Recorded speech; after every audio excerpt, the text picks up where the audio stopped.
Assalamualaikum warahmatullahi wabarakatuh. Selamat pagi anak-anak.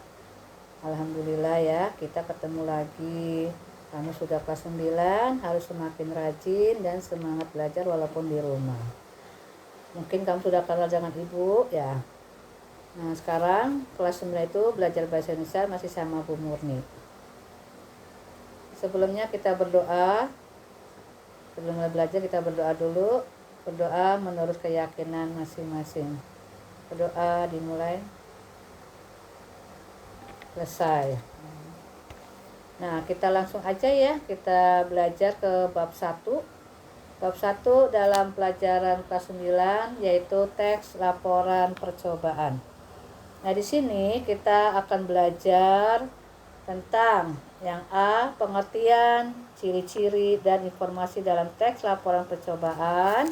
Yang B, simpulan dalam teks laporan percobaan. Yang C, struktur, sistematika, dan kaidah kebahasaan teks laporan percobaan. Yang D, penyusunan teks laporan percobaan. Untuk minggu ini kita akan belajar yang bagian A dulu, yaitu pengertian, ciri-ciri, dan informasi dalam teks laporan percobaan. Yang akan kita pelajari yaitu pertama pengertian teks laporan percobaan, informasi. Ya, langsung aja. Yang pertama yaitu pengertian teks laporan percobaan.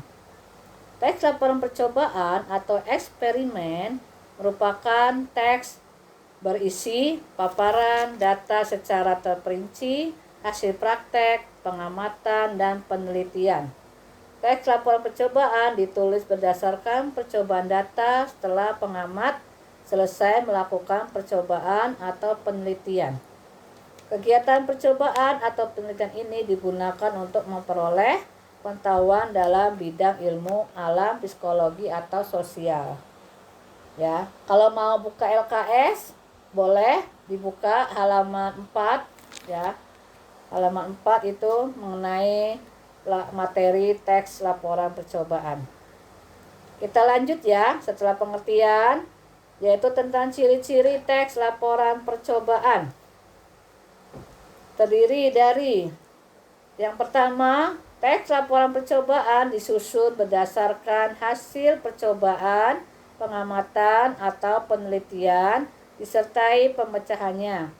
Yang kedua, pembahasan masalah teks laporan percobaan dikemukakan secara objektif sesuai realitas atau fakta dan kebenarannya dapat diuji.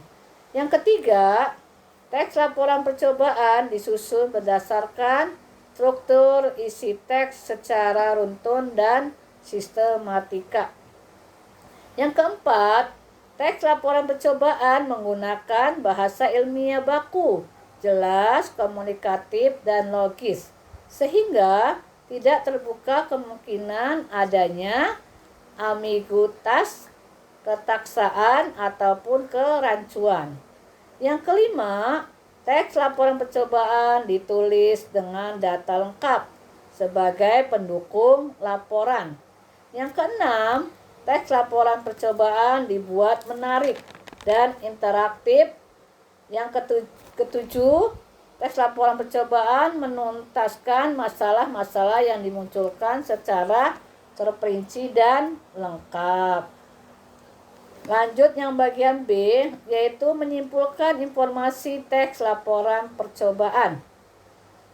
Simpulan, apa itu yang disebut simpulan? Adalah kesudahan pendapat atau pendapat terakhir yang berdasarkan uraian sebelumnya atau keputusan yang diperoleh berdasarkan metode berpikir induktif, deduktif ya. Kamu sudah belajar ke waktu kelas 8 tentang paragraf induktif dan deduktif. Dibuka lagi catatannya supaya kamu ingat kembali. Lanjut, bagaimana cara menyimpulkan? Ya, di sini ada langkah-langkahnya. Langkah-langkah menyimpulkan teks laporan percobaan. Yang pertama, bacalah teks percobaan itu dengan saksama laporan percobaan tersebut. Yang kedua, Catat setiap informasi yang terdapat dalam laporan percobaan tersebut. Ingat, unsur 5W ditambah 1H. Masih ingat kan kamu? Singkatan 5W 1H? Iya, tentu masih ingat. Kamu semua pintar. Yang ketiga, berdasarkan informasi tersebut, simpulkan informasi dari laporan percobaan tersebut. Yang keempat, pilihlah kosakata baku dan susun dengan gaya kalimatmu sendiri. Ingat, tetap gunakan kalimat efektif dan kosakata baku.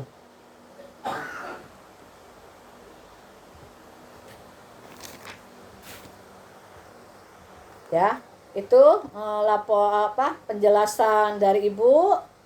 Untuk lebih jelasnya, kamu membaca LKS ya, dipahami, dimengerti di LKS.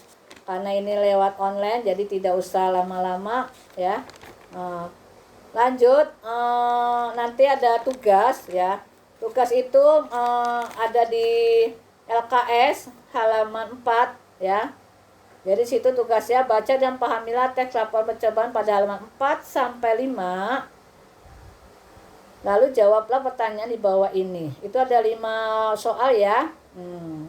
Nanti tugas itu ditulis jawabannya aja. Ya, di situ ada tentang keterangannya melaksanakan atau mengerjakan tugas. Ya, tugas dikirim ke Google Classroom Bahasa Indonesia. Tugas dikirim paling lambat hari Senin tanggal 27 Juli 2020 pukul 17. Kalau telat berarti kalian tidak mengerjakan tugas yang pertama. Ya. Demikian penjelasan dari Ibu. Kamu tetap semangat belajar dan jangan lupa mengerjakan tugas dengan cepat. Ibu akhiri. Wassalamualaikum warahmatullahi wabarakatuh.